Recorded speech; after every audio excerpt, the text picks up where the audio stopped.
ಎಲ್ಲರಿಗೂ ನಮಸ್ಕಾರ. ನಾನು ಜಿ ಸ್ವಾಮಿ ಬಸವನಗಿರಿ ಆಡಿ, ಎಚ್ ಡಿ ಕೋಟೆ ತಾಲೂಕು, ಮೈಸೂರು ಜಿಲ್ಲೆ. ಮಾನ್ಯರೇ, ಕರ್ನಾಟಕ ಆದಿವಾಸಿ ರಕ್ಷಣಾ ಪರಿಷತ್ತಿನ ನಾನು ಜಾಯಿಂಟ್ ಸೆಕ್ರೆಟರಿಯಾಗಿ ಕೆಲಸ ನಿರ್ವಹಿಸ್ತಿದ್ದೇನೆ ಮತ್ತು ಅಖಿಲ ಭಾರತ ಆದಿವಾಸಿ ಹಿತರಕ್ಷಣಾ ಸಮಿತಿಯ ರಾಜ್ಯಾಧ್ಯಕ್ಷನಾಗಿ ಕೂಡ ಕೆಲಸ ನಿರ್ವಹಿಸ್ತಾ ಇದ್ದೀನಿ. ನಾವು ಈ ಒಂದು ವಿಡಿಯೋ ಮಾಡೋಕ್ಕೆ ಸಂದರ್ಭ ಏನು ಅಂತಂದರೆ, ದಿನಾಂಕ ಆಗಸ್ಟ್ 9ರಂದು ನಾವು ವಿಶ್ವ ಆದಿವಾಸಿ ದಿನಾಚರಣೆಯನ್ನು ಆಚರಣೆ ಮಾಡಬೇಕಿತ್ತು. ಆದರೆ ಅವತ್ತು ರಜೆ ಇರೋ ಕಾರಣದಿಂದ 11ನೇ ತಾರೀಕು ಅಂದರೆ ಆಗಸ್ಟ್ 11 ಸೋಮವಾರದಂದು ನಾವು ರಾಜ್ಯಾದ್ಯಂತ ಎಲ್ಲ ಜಿಲ್ಲೆಗಳಲ್ಲೂ ಕೂಡ ರಕ್ಷಣಾ ಪರಿಷತ್ತಿನ ಜಿಲ್ಲಾ ಸಮಿತಿಗಳ ಒಂದು ನೇತೃತ್ವದಲ್ಲಿ ಎಲ್ಲ ಜಿಲ್ಲೆಗಳಲ್ಲೂ ಕೂಡ ಜಿಲ್ಲಾಧಿಕಾರಿಗಳಿಗೆ ಹೋಗಿ ನಮ್ಮ ಆದಿವಾಸಿಗಳ ಮೂಲ ಸಮಸ್ಯೆಗಳನ್ನು ಬೇಡಿಕೆಯನ್ನು ಕೊಡೋದ್ರ ಮೂಲಕ ನಾವು ಅವ್ರನ್ನ ಬೇಡ್ಕೊತಾ ಇದ್ದೀವಿ. ಸರ್ಕಾರಕ್ಕೆ ಮುಟ್ಟಿಸಿ ಮಾನ್ಯ ಕಾಂಗ್ರೆಸ್ ಸರ್ಕಾರದ ಮಾನ್ಯ ಮುಖ್ಯಮಂತ್ರಿಗಳಾದ ಸಿದ್ದರಾಮಯ್ಯನವರು ನಮ್ಮ ಒಂದು ಕೂಗಿಗೆ ಹೋಗೊಟ್ಟು ನಮ್ಮ ಕೆಲಸ ಕಾರ್ಯಗಳನ್ನು ಮಾಡ್ಕೊಡೋ ದಿಕ್ಕಲ್ಲಿ ಅವರು ಉತ್ಸಾಹಿಗಳಾಗಬೇಕು ಅನ್ನೋದು ಒಂದು ಬೇಡಿಕೆಯನ್ನು ನಾವು ಇಡ್ತಾ ಇದ್ದೀವಿ. ಇವಾಗಲೂ ಕೂಡ ಸನ್ಮಾನ್ಯ ಸಿದ್ದರಾಮಯ್ಯನವರು ನಮಗೆ ಸಹಾಯ ಮಾಡ್ಕೊಂಡೇ ಬಂದಿದ್ದಾರೆ ಆದಿವಾಸಿಗಳನ್ನ. ಆದರೆ ಇನ್ನೂ ಹೆಚ್ಚಿನ ರೀತಿ ಸಹಾಯನ ನಾವು ಕೇಳ್ತಾ ಇದ್ದೀವಿ. ನಮ್ಗೆ ಅನಿವಾರ್ಯತೆ ಇದೆ. ನಾವು ಮೂಲ ಆದಿವಾಸಿಗಳಿಗೆ ಯಾವುದೇ ರೀತಿಯ ಒಂದು ಸಪೋರ್ಟು ಕೂಡ ಆಗ್ತಾಯಿಲ್ಲ. ನಾವು ಹಿಂದುಳ್ಕೊಂಡೇ ಬರ್ತಾಯಿದ್ದೀವಿ. ಹಾಗಾಗಿ ಇನ್ನು ಮುಂದೆ ರಾಜ್ಯ ಸರ್ಕಾರ ನಮಗೆ ಸಹಾಯ ಮಾಡೋ ದಿಕ್ಕಲ್ಲಿ ಒಂದು ಆಲೋಚನೆಯನ್ನು ಮಾಡಬೇಕು ಅಂತೇಳಿ ನಾವು ಆಗಸ್ಟ್ 11ನೇ ತಾರೀಕು ಎಲ್ಲ ಜಿಲ್ಲೆಗಳಲ್ಲೂ, ಜಿಲ್ಲಾ ಕೇಂದ್ರಗಳಲ್ಲೂ ಜಿಲ್ಲಾಧಿಕಾರಿಗಳಿಗೆ ನಮ್ಮ ಮನವಿಯನ್ನು ಕೊಡೋದ್ರ ಮೂಲಕ ನಾವು ಒಂದು ಪ್ರತಿಭಟನೆಗಳನ್ನು ಪ್ರತಿಭಟನೆಗಿಂತ ಹೆಚ್ಚಾಗಿ ನಮ್ಮ ಬೇಡಿಕೆಯನ್ನು ನಾವು ಕೇಳ್ಕೊಳ್ತಾ ಇದ್ದೀವಿ. ಹಾಗಾಗಿ ಎಲ್ಲ ಆದಿವಾಸಿ ಬಂಧುಗಳು ಸಹಕರಿಸಿ ಅವತ್ತಿನ ದಿನಗಳಲ್ಲಿ ಆ ಜಿಲ್ಲೆಗಳಲ್ಲಿ ಎಲ್ಲರೂ ಕೂಡ ಮಾಡಬೇಕು. 49 ಬುಡಕಟ್ಟುಗಳ ಒಳಗೊಂಡಂತೆ ಎಲ್ಲರೂ ಕೂಡ ಇದಕ್ಕೆ ಭಾಗವಹಿಸಬೇಕು ಅಂತೇಳಿ ಈ ಮೂಲಕ ನಾನು ಬೇಡ್ಕೊಳ್ತಾ ಇದ್ದೀನಿ. ಜೊತೆಗೆ ನಮ್ಮ ಬೇಡಿಕೆಗಳಲ್ಲಿ ಸಾಕಷ್ಟು ಬೇಡಿಕೆಗಳಿದೆ. ಕರ್ನಾಟಕದ 49 ಬುಡಕಟ್ಟುಗಳನ್ನು ಒಳಗೊಂಡಂತೆ ಕಟ್ಟೆ ಹಾಡಿಯ ಆದಿವಾಸಿ ಬುಡಕಟ್ಟುಗಳಿಗೆ ಮೊದಲ ಆದ್ಯತೆಯನ್ನು ಸಾಮಾಜಿಕ ನ್ಯಾಯ ಕೊಡುವ ಉದ್ದೇಶದಿಂದ ಆದಿವಾಸಿಗಳ ಅಭಿವೃದ್ಧಿಗೋಸ್ಕರ ತಾವು ಎಚ್ ಡಿ ಕೋಟೆ ಕೆರೆಹಾಡಿಯಲ್ಲಿ ಆದಿವಾಸಿಗಳ ಅಭಿವೃದ್ಧಿ ನಿಗಮ ಸ್ಥಾಪಿಸುವಂತೆ ವಿಶ್ವಾಸ ನೀಡಿದ್ದು ಇದುವರೆಗೂ ಅನುಷ್ಠಾನಗೊಂಡಿಲ್ಲ. ತಾವು 49 ಬುಡಕಟ್ಟುಗಳನ್ನು ಅಭಿವೃದ್ಧಿಗೊಳಿಸುವ ಅಲೆಮಾರಿ ನಿಗಮದಿಂದ ಬೇರ್ಪಡಿಸಿ ಪ್ರತ್ಯೇಕವಾಗಿ ಆದಿವಾಸಿ ಅಭಿವೃದ್ಧಿ ನಿಗಮವನ್ನು ಸ್ಥಾಪಿಸಬೇಕು ಅನ್ನೋದು ಒಂದು ಬೇಡಿಕೆ. 49 ಆದಿವಾಸಿಗಳ ಸಮುದಾಯಗಳಿಗೆ ಕಳೆದ 5 ವರ್ಷಗಳಿಂದ ಯಾವುದೇ ರೀತಿಯ ಮನೆಗಳನ್ನು ಕೊಟ್ಟಿಲ್ಲ. ಹಾಗಾಗಿ ಜೇನುಕುರುಬ, ಕೊರಗ ಬಿಟ್ಟರೆ ಬಾಕಿ ಯಾವುದೇ ಬುಡಕಟ್ಟುಗಳಿಗೂ ಕೂಡ ಮನೆಗಳಾಗಿಲ್ಲ. ಹಾಗಾಗಿ ನಮಗೆ 5 ಲಕ್ಷ ರೂಪಾಯಿ ಮನೆಯನ್ನು ಕೊಡಬೇಕು ಅನ್ನೋದು ಎರಡನೇ ಬೇಡಿಕೆ. ಮತ್ತು ಸ್ಪರ್ಧಾತ್ಮಕ ಪರೀಕ್ಷೆಗಳ ತರಬೇತಿ ಮತ್ತು ಪ್ರತಿಷ್ಠಿತ ಶಾಲೆಗಳಿಗೆ ಮೂಲ ಆದಿವಾಸಿಗಳಿಗೆ ಪ್ರವೇಶ ಪರೀಕ್ಷೆ ರಹಿತ ಮುಕ್ತ ಪ್ರವೇಶ ನೀಡುವ ಕುರಿತು ಕೂಡ ಬೇಡಿಕೆಯನ್ನು ನಾವು ಕೇಳ್ತಾ ಇದ್ದೀವಿ. ಕರ್ನಾಟಕ ರಾಜ್ಯದಲ್ಲಿ 50 ಬುಡಕಟ್ಟುಗಳಲ್ಲಿ ಕ್ರಮ ಸಂಖ್ಯೆ 38ರ ಒಂದು ಕಾಲಮಿನ ಒಂದೇ ಒಂದು ನಾಯಕಡದ ಉಪಪಂಗಡ ಬುಡಕಟ್ಟು ಒಂದೇ ಒಂದು ಎಲ್ಲವನ್ನು ಪಡ್ಕೊತಾ ಇದೆ. ಹಾಗಾಗಿ ನಮ್ಮ ಮೂಲ ಬುಡಕಟ್ಟುಗಳು ನಾವು ಹಿಂದುಳಿತಾ ಇದ್ದೀವಿ. ಹಾಗಾಗಿ ಸ್ಪರ್ಧಾತ್ಮಕ ಪರೀಕ್ಷೆಗಳಾದ IAS, KAS, NEET, CET, banking ಇತ್ಯಾದಿ ಸ್ಪರ್ಧಾತ್ಮಕ ಪರೀಕ್ಷೆಗಳಿಗೆ ಅವ್ರಿಗೆ ತರಬೇತಿಯನ್ನು ನೀಡಿ ಪರೀಕ್ಷೆಗಳಲ್ಲಿ ಪಾಸಾಗೋ ರೀತಿಯಲ್ಲಿ ಅವ್ರಿಗೆ ಸರ್ಕಾರ ಸಂಪೂರ್ಣ ಜವಾಬ್ದಾರಿಯನ್ನು ಪಡೆದುಕೊಳ್ಬೇಕು ಅನ್ನೋದು ನಮ್ಮ ಬೇಡಿಕೆಯಾಗಿದೆ. ಮತ್ತು ಅರಣ್ಯ ಶಿಕಾರಿ, ಪಾದ್ರಿ, ಆದಿವಾಸಿ ಮಕ್ಕಳ ಶಿಕ್ಷಣದ ಹಿತದೃಷ್ಟಿಯಿಂದ ವಿಜಯಪುರ, ಬಾಗಲಕೋಟೆ ಜಿಲ್ಲೆಗಳಲ್ಲಿ ವಿಶೇಷ ಪ್ರಕರಣಗಳಿಂದ ಪರಿಗಣಿಸಿ 2 ಜಿಲ್ಲೆಗಳಿಗೆ 2 ಆಶ್ರಮ ಶಾಲೆಗಳನ್ನು ಕೂಡಲೇ ಮಂಜೂರು ಮಾಡಬೇಕು ಅನ್ನೋದೊಂದು ಬೇಡಿಕೆ. ಮತ್ತು ಕರ್ನಾಟಕ ಸರ್ಕಾರವು ಪ್ರತಿ ವರ್ಷ ವಿಶ್ವ ಆದಿವಾಸಿ ದಿನದಂದು ಆದಿವಾಸಿ ಸಾಧಕರನ್ನು ಗುರುತಿಸಿ ಆದಿವಾಸಿ ಸಿರಿ ಎಂಬ ಹೆಸರಿನಲ್ಲಿ ಪ್ರಶಸ್ತಿಯನ್ನು ನೀಡಿ ಗೌರವಿಸಬೇಕು.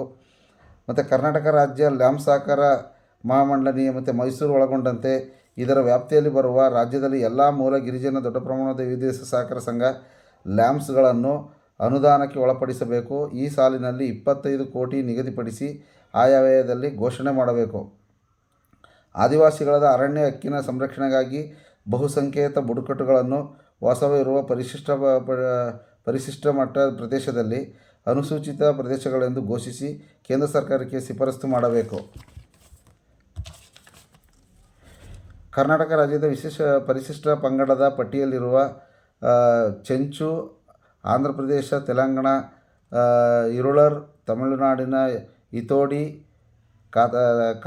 ಕಾತಕರಿ, ಗುಜರಾತ್ ಮಹಾರಾಷ್ಟ್ರದ ಕಾಟುನಾಯಕನ್, ಕೇರಳದ ತಮಿಳುನಾಡಿನ ತೋಡಾ, ತಮಿಳುನಾಡು ಮತ್ತು ಸಿದ್ದಿ ಗುಜರಾತಿನ ಬುಡಕಟ್ಟುಗಳನ್ನು ಆಂಧ್ರ ಪ್ರದೇಶದ ಗುಜರಾತ್, ಕೇರಳ, ಮಹಾರಾಷ್ಟ್ರ, ತಮಿಳುನಾಡು, ತೆಲಂಗಾಣ ರಾಜ್ಯಗಳಲ್ಲಿ ಆದಿಮ ಬುಡಕಟ್ಟುಗಳು ಎಂದು ಭಾರತ ಸರ್ಕಾರ ವಿಶೇಷ ಸ್ಥಾನಮಾನ ಕಲ್ಪಿಸಿ ಕರ್ನಾಟಕ ರಾಜ್ಯದಲ್ಲಿರುವ ಈ ಬುಡಕಟ್ಟುಗಳಿಗೆ ಆದಿಮ ಬುಡಕಟ್ಟಿನ ಸ್ಥಾನಮಾನ ಕಲ್ಪಿಸಲು ರಾಜ್ಯ ಸರ್ಕಾರ ಕೇಂದ್ರ ಸರ್ಕಾರಕ್ಕೆ ಶಿಫಾರಸು ಮಾಡಬೇಕು. ಆದಿಮ ಬುಡಕಟ್ಟುಗಳಿನ ಲಕ್ಷಣವುಳ್ಳ ಕರ್ನಾಟಕದ ಆದಿವಾಸಿಗಳನ್ನು ಕರ್ನಾಟಕ ಸರ್ಕಾರವು ವೈಜ್ಞಾನಿಕವಾಗಿ ಕುಲಶಾಸ್ತ್ರ ಅಧ್ಯಯನಗೊಳಪಡಿಸಿ ಭಾರತದ ಆದಿಮ ಬುಡಕಟ್ಟು ಪಟ್ಟಿಗೆ ಸೇರಿಸಲು ಕೇಂದ್ರ ಸರ್ಕಾರಕ್ಕೆ ಶಿಫಾರಸು ಮಾಡಬೇಕು. ಆಗಸ್ಟ್ 9ರಂದು ಆದಿವಾಸಿ ದಿನಾಚರಣೆಯನ್ನು ಸರ್ಕಾರದ ವತಿಯಿಂದಲೇ ಆಚರಿಸಬೇಕು. ಶೈಕ್ಷಣಿಕವಾಗಿ ಆದಿವಾಸಿಗಳನ್ನು ಉತ್ತೇಜೀಕರಣ ಗಿರಿಜನ ಆಶ್ರಮ ಶಾಲೆಗಳನ್ನು ಮೇಲ್ದರ್ಜೆಗೇರಿಸಬೇಕಾಗಿ ಅಂತಹ ಶಾಲೆಗಳಲ್ಲಿ ಕನಿಷ್ಠ 50% ಶಿಕ್ಷಕರನ್ನು ಕಾಯಮಾಗಿ ಮೂಲ ಗಿರಿಜನರ ಹಿನ್ನೆಲೆ ಇರುವವರನ್ನೇ ನೇಮಿಸಬೇಕು. 1972ರ ವನ್ಯಜೀವಿ ಕಾಯ್ದೆ ಜಾರಿಯಾದ ಮೇಲೆ ಕೊಡಗು, ಚಿಕ್ಕಮಗಳೂರು ಜಿಲ್ಲೆಗಳಲ್ಲಿ ಅರಣ್ಯದಲ್ಲಿ ವಾಸಿಸುತ್ತಿದ್ದ ಸಂಘಟಿತ ಆದಿವಾಸಿಗಳನ್ನು ಬಲವಂತವಾಗಿ ಅರಣ್ಯ ಇಲಾಖೆಯವರು ಹೊರ ಹಾಕಿದ್ದಾರೆ. ಉದಾಹರಣೆ ಎರವ, ಪಣಿಯ, ಸೋಲಿಗ, ಕೊರಗ, ಗೌಡಲು, ಅಸಲರು, ಮಲೆಕುಡಿಯ ಮುಂತಾದವರು. ಈ ಸಮುದಾಯದ ಜನರಿಗೆ ವಾಸಿಸಲು ಮನೆ ಇಲ್ಲದ ಕಾರಣ ಕೊಡಗಿನ ಶ್ರೀಮಂತ ಕಾಫಿ ಎಸ್ಟೇಟ್ ಮಾಲೀಕರ ಮನೆಗಳಲ್ಲಿ ವಾಸ ಮಾಡಿಕೊಂಡಿದ್ದಾರೆ. ಹಾಗೂ ಅಲ್ಲಿಯೇ ಕೂಲಿ ಕೆಲಸ ಮಾಡಿಕೊಂಡು ಜೀವನ ಸಾಗಿಸುತ್ತಿದ್ದಾರೆ. ಇದರಿಂದ ಇವರ ಜೀವನ ತುಂಬ ಕಷ್ಟಕರವಾಗಿರುತ್ತದೆ. ಇದರಿಂದ ಇವರಿಗೆ ವಿಶೇಷ ಪ್ಯಾಕೇಜ್ ಮೂಲಕ ಪುನರ್ವಸತಿ ಕಲ್ಪಿಸಬೇಕೆಂದು ಬೇಡಿಕೊಳ್ಳುತ್ತೇವೆ. ಪ್ರತಿ ಜಿಲ್ಲೆ ಮತ್ತು ತಾಲೂಕು ಕೇಂದ್ರಗಳಲ್ಲಿ ಪರಿಶಿಷ್ಟ ವರ್ಗಗಳಿಗೆ ಕಾಯ್ದಿರಿಸಿದ ಅನುದಾನದಲ್ಲಿ ಆದಿವಾಸಿ ಭವನ ಎಂಬ ಹೆಸರಿನ ಭವನವನ್ನು ನಿರ್ಮಿಸಬೇಕು. ಅಂತಾರಾಷ್ಟ್ರೀಯ, ಕೇಂದ್ರ, ರಾಜ್ಯ, ಸ್ಥಳೀಯ ಸರ್ಕಾರಗಳು ಮತ್ತು ಸ್ವಯಂ ಸೇವಾ ಸಂಸ್ಥೆಗಳು ಅನುಷ್ಠಾನಗೊಳಿಸಿರುವ ಬುಡಕಟ್ಟು ಪರ ಇರುವವರಿಗೆ ಎಲ್ಲ ಯೋಜನೆಗಳ ವೆಚ್ಚ ಮತ್ತು ಕೈಗೊಂಡ ಕಾರ್ಯಗಳ ಮೌಲ್ಯಮಾಪನಗಳಾಗಬೇಕು.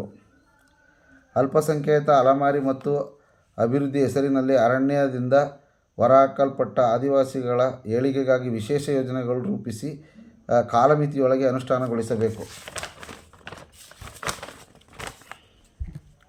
ಆದಿವಾಸಿಗಳಿಗೆ ಈ ಹಿಂದೆ ಜಲಾಶಯ, ಕೇರಳಗಳಿಗೆ ಮೀನುಗಾರಿಕೆ ತರಬೇತಿ ನೀಡಿ ಪರಿಕರಗಳನ್ನು ನೀಡಿ 5 ವರ್ಷಗಳಿಗೆ ಕೆರೆಗಳನ್ನು ಫಲಾನುಭವಿಗಳಿಗೆ ನೀಡುವ ಅವಕಾಶವಿತ್ತು. ಆದರೆ ಕಳೆದ 3 ವರ್ಷಗಳಿಂದ ಈ ಆದೇಶ ಮೀನುಗಾರಿಕೆ ಇಲಾಖೆ ರದ್ದುಗೊಳಿಸಿದೆ. ಇದರಿಂದ ಆರ್ಥಿಕವಾಗಿ ಆದಿವಾಸಿಗಳಿಗೆ ಹಿನ್ನಡೆಯಾಗಿದೆ. ಆದ್ದರಿಂದ ಈ ಯೋಜನೆಯನ್ನು ಯಥಾಸ್ಥಿತಿ ಜಾರಿಗೊಳಿಸಬೇಕು. ಕರ್ನಾಟಕದ ಜೇನುಕುರುಬ ಮತ್ತು ಕೊರಗ ಸಮುದಾಯಗಳನ್ನು ಆದಿಮ ಬುಡಕಟ್ಟು ಪ್ರಿಮಿಟಿವ್ ಟ್ರೈಬ್ಗಳ ಪಟ್ಟಿಯಲ್ಲಿ ಸೇರಿಸಿ ಕೇಂದ್ರ ಸರ್ಕಾರ ವಿಶೇಷ ಸ್ಥಾನಮಾನಗಳನ್ನು ಕಲ್ಪಿಸಿದೆ. ಇದರ ವರ್ಗೀಕರಣವಾಗಿ ಅಭಿವೃದ್ಧಿಗಾಗಿ ಕೇಂದ್ರೀಯ ವಿಶೇಷ ಯೋಜನೆಗಳನ್ನು ರೂಪಿಸಿ ಲ್ಯಾಂಡ್ ಸಹಕಾರ ಸಂಘಗಳ ಮೂಲಕ ಕಾಲಮಿತಿ ಅನುಷ್ಠಾನಗೊಳಿಸಬೇಕು. ಇದು ರಾಜ್ಯ ಮಟ್ಟದ ಒಂದು ಬೇಡಿಕೆಯಾಗಿದೆ. ಹಾಗೆ ಸರಗೂರು ತಾಲೂಕು ಮತ್ತು ಎಚ್.ಡಿ. ತಾಲೂಕಿಗೆ ಸಂಬಂಧಪಟ್ಟಂತೆ ಎಚ್.ಡಿ. ತಾಲೂಕಿನಲ್ಲಿ ಈಗಾಗಲೇ ನಿರ್ಮಾಣಗೊಳ್ತಾ ಇರೋ ಬಿರ್ಸಾ ಮುಂಡಾ ಭವನ ಕಾಮಗಾರಿ ಅತಿ ವಿಳಂಬ ಆಗ್ತಾಯಿದೆ. ಇದು ಅತಿ ಜರೂರಾಗಿ ನಮ್ಮ ಆದಿವಾಸಿಗಳಿಗೆ ಅನುವು ಮಾಡಿಕೊಡ್ಬೇಕು ಅಂತ ನಾನು ಮಾನ್ಯ ಶಾಸಕರಲ್ಲಿ ವಿನಂತಿಸಿಕೊಳ್ತೇನೆ. ಜೊತೆಗೆ ಎನ್ಬೇಳ್ತೂರು ಮತ್ತು ಡಿ.ವಿ. ಕುಪ್ಪೆ ಗ್ರಾಮ ಪಂಚಾಯತಿ ವ್ಯಾಪ್ತಿಗೆ ಬರುವ ಸರಿಸುಮಾರು 15 ಆಡಿಗಳಲ್ಲಿ ಸನ್ಮಾನ್ಯ ಮುಖ್ಯಮಂತ್ರಿಗಳು ಕೆರೆ ಆಡಿಗೆ ಬಂದು ಹೋದ ನಂತರ ಸರ್ವೆ ಕಾರ್ಯ ಸ್ಟಾರ್ಟ್ ಆಗಿದೆ. ಆ ಸರ್ವೆ ಕಾರ್ಯದಲ್ಲಿ ಒಟ್ಟು ಪುನರ್ ಪರಿಶೀಲನೆ ಮತ್ತು ಹೊಸ ಅರ್ಜಿ ಎರಡೂ ಸೇರಿ 423 ನಮೂನೆಯ ಅರ್ಜಿಗಳನ್ನು ಸಲ್ಲಿಸಿದ್ದು, ಇದರಲ್ಲಿ ಜಂಟಿ ಸರ್ವೆ ಸಂದರ್ಭದಲ್ಲಿ ಕೇವಲ 302 ಕುಟುಂಬಗಳಿಗೆ ಮಾತ್ರ ಜಂಟಿ ಸರ್ವೆ ಆಗಿರುತ್ತದೆ. ಇನ್ನು ಕೆಲವು ಕುಟುಂಬಗಳಿಗೆ ಸರ್ವೆ ಆಗಿಲ್ಲ. ಇದನ್ನು ಕೂಡ ಪರಿಪೂರ್ಣ ಮಾಡಿಸಬೇಕು ಎಂದು ನಮ್ಮ ಬೇಡಿಕೆಯಾಗಿರುತ್ತದೆ. ಹಾಗೆ ಸರ್ವೆ ಆಗಿರುವ 302 ಅರ್ಜಿಗಳ ಪೈಕಿ ಅರಣ್ಯ ಇಲಾಖೆ, RF ಮತ್ತು ACFಗಳು ಸೇರಿದಂತೆ ಪಂಚಾಯತಿಯಿಂದ 2 ಅರ್ಜಿಗಳನ್ನು ಪಡೆದು ಹೊಸ ಅರ್ಜಿ 146, ಪುನರ್ ಪರಿಶೀಲನೆ ಅರ್ಜಿಗಳು 99, ಒಟ್ಟು 245 ಅರ್ಜಿಗಳನ್ನು ಪಂಚಾಯತಿಯಿಂದ ಅರಣ್ಯ ಇಲಾಖೆ ಪಡೆದುಕೊಂಡು, ಇದರಲ್ಲಿ 145 ಅರ್ಜಿಗಳಲ್ಲಿ 68 ಅರ್ಜಿಗಳನ್ನು ಮಾತ್ರ ಹಕ್ಕುಪತ್ರ ಕೊಡಲು ಯೋಗ್ಯ ಎಂದು AC ಕಮಿಟಿಗೆ ಕಳಿಸ್ಕೊಡೋಕ್ಕೆ ಸಜ್ಜು ಮಾಡಿದೆ. ಇನ್ನು 78 ಅರ್ಜಿಗಳನ್ನು ತಿರಸ್ಕೃತಗೊಳಿಸಿದ್ದಾರೆ. ಇದು ಯಾಕೆ? ಈ ತಿರಸ್ಕೃತಗೊಳಿಸೋಂಥ ಒಂದು ಜವಾಬ್ದಾರಿ ಅರಣ್ಯ ಇಲಾಖೆಗೆ ಇದೆಯಾ ಅನ್ನೋದು ನಮಗೆ ಸ್ಪಷ್ಟತೆ ಆಗಬೇಕು. ಅರಣ್ಯ ಇಲಾಖೆ ಅಧಿಕಾರಿಗಳು ದಿಕ್ತಪ್ಪಿಸಿ ನಮ್ಮ ಆದಿವಾಸಿಗಳಿಗೆ ದಯಮಾಡಿ ಅವರ ಒಂದು ಜೀವನಕ್ಕೆ ಕಲ್ಲು ಹಾಕಬೇಡಿ. ನಾವು ಅರಣ್ಯ ಇಲಾಖೆಗೂ ನಮಗೂ ಯಾವುದೇ ರೀತಿಯ ವಿರೋಧ ಇಲ್ಲ, ಶತ್ರುತನ ಇಲ್ಲ. ನಾವು ನಮ್ಮ ಜೀವನ ನಡೀತಾ ಇರೋದೇ ಅರಣ್ಯ ಇಲಾಖೆ ಅರಣ್ಯದಿಂದ. ಹಾಗಾಗಿ ಅರಣ್ಯ ಇಲಾಖೆ ಅಧಿಕಾರಿಗಳು ದಯಮಾಡಿ ಇದನ್ನು ಮನಗಂಡು ಏನು ನೀವು ಇದು ಯೋಗ್ಯ ಅಲ್ಲ ಅಂತ ಏನು ಮಾಡಿದ್ದೀರೋ ಅದು ನಿಮಗೆ ಯೋಗ್ಯ ಅಲ್ಲ ಅಂತ ನಾನು ಸ್ಪಷ್ಟಪಡಿಸ್ತಾ ಇದ್ದೀನಿ. ದಯಮಾಡಿ ಯಾವ ಕಾರಣಕ್ಕೂ ನೀವು ಅದನ್ನು ಮಾಡೋಕ್ಕೆ ಬರಲ್ಲ. ಯಾಕಂದರೆ ಈ ಬೇರೆ ಆಡಿಗಳಿಗೆ ಕಾಡಿಂದ ಹೊರಗಡೆ ಬಂದಿರತಕ್ಕಂಥ ಆಡಿಗಳಿಗೆ ನೀವು ಬೇಕಾದ್ರೆ ಈಗ ಇದನ್ನು ಪಾಲಿಸ್ಬೋದು. ನೀವು 2005 ಆಗಸ್ಟ್ 13ರಿಂದ ಆಚೆಗೆ 18 ವರ್ಷ ಆಗಿರೋ ಅಂಥದ್ದನ್ನು ನೀವು ಬೇಕಾದ್ರೆ ಪಾಲಿಸ್ಬೋದು. ಆದರೆ ಕಾಡು ಒಳಗಡೆ ಇರೋರು ಅವರು ಈಗ ಆಲ್ರೆಡಿ ನಿಮ್ಮ ಕಾಡು ಒಳಗಡೆ ಬಳ್ಳಿ ಏನು ಉದ್ಬೂರು ಕೆರೆ ಆಡಿಯಿಂದ ಅಪ್ ಟು ಬಾವಲಿವರೆಗೆ ಇರ್ತಕ್ಕಂಥವ್ರು, ಅರಣ್ಯದ ಒಳಗಡೆ ಇರ್ತಕ್ಕಂಥವ್ರು ಅವರು 2005ರಲ್ಲಿ ಅಂತ ಯಾಕೆ ಹೇಳ್ತೀರ? ಇದುವರೆಗೂ ಈಗಲೂ ಇದ್ದಾರಲ್ಲ ಅಲ್ಲೇ. ಹಾಗಾಗಿ ಅವ್ರನ್ನ ನೀವು ಈ ಒಂದು ಕಾನೂನಲ್ಲಿ ಹೊರತರಕ್ಕೆ ಬರೋದಿಲ್ಲ. ಅದನ್ನು ತಾವು ಕೂಡ ಇನ್ನೂ ಹೆಚ್ಚಿನ ರೀತಿಯಲ್ಲಿ ನೀವು ಆ ಕಾನೂನನ್ನು ಅರಣ್ಯ ಕಾಯ್ದೆಯನ್ನು ನೀವು ಓದಿ ಅದನ್ನು ಅರ್ಥೈಸ್ಕೊಂಡು ದಯಮಾಡಿ ನಮ್ಮ ಆದಿವಾಸಿಗಳಿಗೆ ಯಾರಿಗೂ ಕೂಡ ನೀವು ಕೈ ಬಿಡಬೇಡಿ. ಎಲ್ಲರನ್ನೂ ಸರ್ವೆ ಮಾಡಿ, ಎಲ್ರಿಗೂ ಹಕ್ಕುಪತ್ರ ಕೊಡಿಸಿ. ಏನೋ ಈ ಜೀವನದಲ್ಲಿ ಜಂಜಾಟದಲ್ಲಿ ಜೀವನದಲ್ಲಿ ನಡೀತಾ ಇರೋ ನಮ್ಮ ಆದಿವಾಸಿಗಳನ್ನು ಕೈ ಹಿಡಿದು ಕಾಪಾಡಿ ಅನ್ನೋದೇ ನನ್ನ ಒಂದು ಆಶಯ. ಹಂಗಾಗಿ ದಯಮಾಡಿ ಆಮೇಲೆ ಮುಂದಿನ ದಿನಗಳಲ್ಲಿ ಸೋಲಿಗರು, ಎರವರು, ಬೆಟ್ಟಕುರುಬರು ಅಥವಾ ಕಾಡುಕುರುಬರು ಈ 3-4 ಪಂಗಡಗಳಿಗೆ ಒಂದು ಮನೆಯೂ ಕೂಡ 5 ವರ್ಷದಿಂದ ಬಂದಿರೋ ಇತಿಹಾಸವೇ ಇಲ್ಲ. ದಯಮಾಡಿ ಮಾನ್ಯ ಶಾಸಕರು, ಮಾನ್ಯ ಸಿದ್ದರಾಮಯ್ಯನವರು ತುಂಬ ಆದಿವಾಸಿಗಳ ಬಗ್ಗೆ ಕಳಕಳಿ ಇರತಕ್ಕಂಥ ಒಂದು ರಾಜಕಾರಣಿಗಳಾದ್ರಿಂದ ನಮ್ಗಳಿಗೆ 5 ಲಕ್ಷ ರೂಪಾಯಿನ ಮನೆಯನ್ನು ಕೊಡಿಸ್ಕೊಡೋದ್ರ ಮೂಲಕ ನಮಗೆ ಈ ಒಂದು ಶಿಥಿಲಾವಸ್ಥೆ ಮನೆಗಳನ್ನು ಕೆಡವಿ ನಾವು ಮನೆ ಕಟ್ಸ್ಕೊಳ್ಳೋಕ್ಕೊಂದು ಅವಕಾಶವನ್ನು ಕಲ್ಪಿಸ್ಬೇಕು. ಈ ಬಡ್ಜೆಟಲ್ಲೇ ಅದು ಆಗಬೇಕು. ಹಾಗೆ ಮನೆಗಳನ್ನ ಕಟ್ಕೊಡ್ಬೇಕು. ಜೊತೆಗೆ ಅರ ಅಲೆಮಾರಿ ನಿಗಮದಿಂದ ನಮಗೇನೂ ಉಪಯೋಗ ಆಗ್ತಾಯಿಲ್ಲ. ಅಲ್ಲಿ ಇರ್ತಕ್ಕಂಥ ಒಂದು ಅಲೆಮಾರಿ ನಿಗಮಕ್ಕೆ ಸೇರಿಸಿರೋ ನಮ್ಮನ್ನು ಹೊರಪಡಿಸಿ ನಾವು ಮೊದಲೇ ಬೇಡಿಕೆ ಇಟ್ಟಂಗೆ ನಮಗೆ ವಿಶೇಷವಾಗಿ ಆದಿವಾಸಿ ಅಭಿವೃದ್ಧಿ ನಿಗಮವನ್ನು ಮಾಡೋದ್ರ ಮೂಲಕ ನಮ್ಮ ಒಂದು ಬೇಡಿಕೆಯನ್ನು, ನಮ್ಮ ಕನಸನ್ನು ನೆನಸು ಮಾಡಿಕೊಡ್ಬೇಕು ಅಂತ ಈ ಮೂಲಕ ರಾಜ್ಯ ಸರ್ಕಾರಕ್ಕೆ ಬೇಡ್ಕೊತೀನಿ ನಾನು. ಜೊತೆಗೆ ನಮ್ಮ ಮಾನ್ಯ ಶಾಸಕರು ಕೂಡ ನಮ್ಮ ಆದಿವಾಸಿಗಳ ಬಗ್ಗೆ ತುಂಬ ಕಾಳಜಿ ಇರ್ತಕ್ಕಂಥ ಶಾಸಕರು. ಹಂಗಾಗಿ ದಯಮಾಡಿ ತಾವೆಲ್ಲರೂ ಕೂಡ ಕೈ ಜೋಡಿಸಿ ನಮ್ಮ ಬೇಡಿಕೆಗಳನ್ನ ಈಡೇರಿಸ್ಕೊಡ್ತೀರಾ ಅಂತ ಒಂದು ನಂಬಿಕೆಯಿಂದ ಆದಿವಾಸಿಗಳ ಪರವಾಗಿ ನಿಮ್ಮೆಲ್ಲರಿಗೂ ಕೈ ಮುಗಿಸಿ ನಾನು ಈ ಒಂದು ಬೇಡಿಕೆಯನ್ನು ತಮ್ಮ ಮುಂದೆ ಇಡ್ತಾಯಿದ್ದೀನಿ. ನಮಸ್ಕಾರ.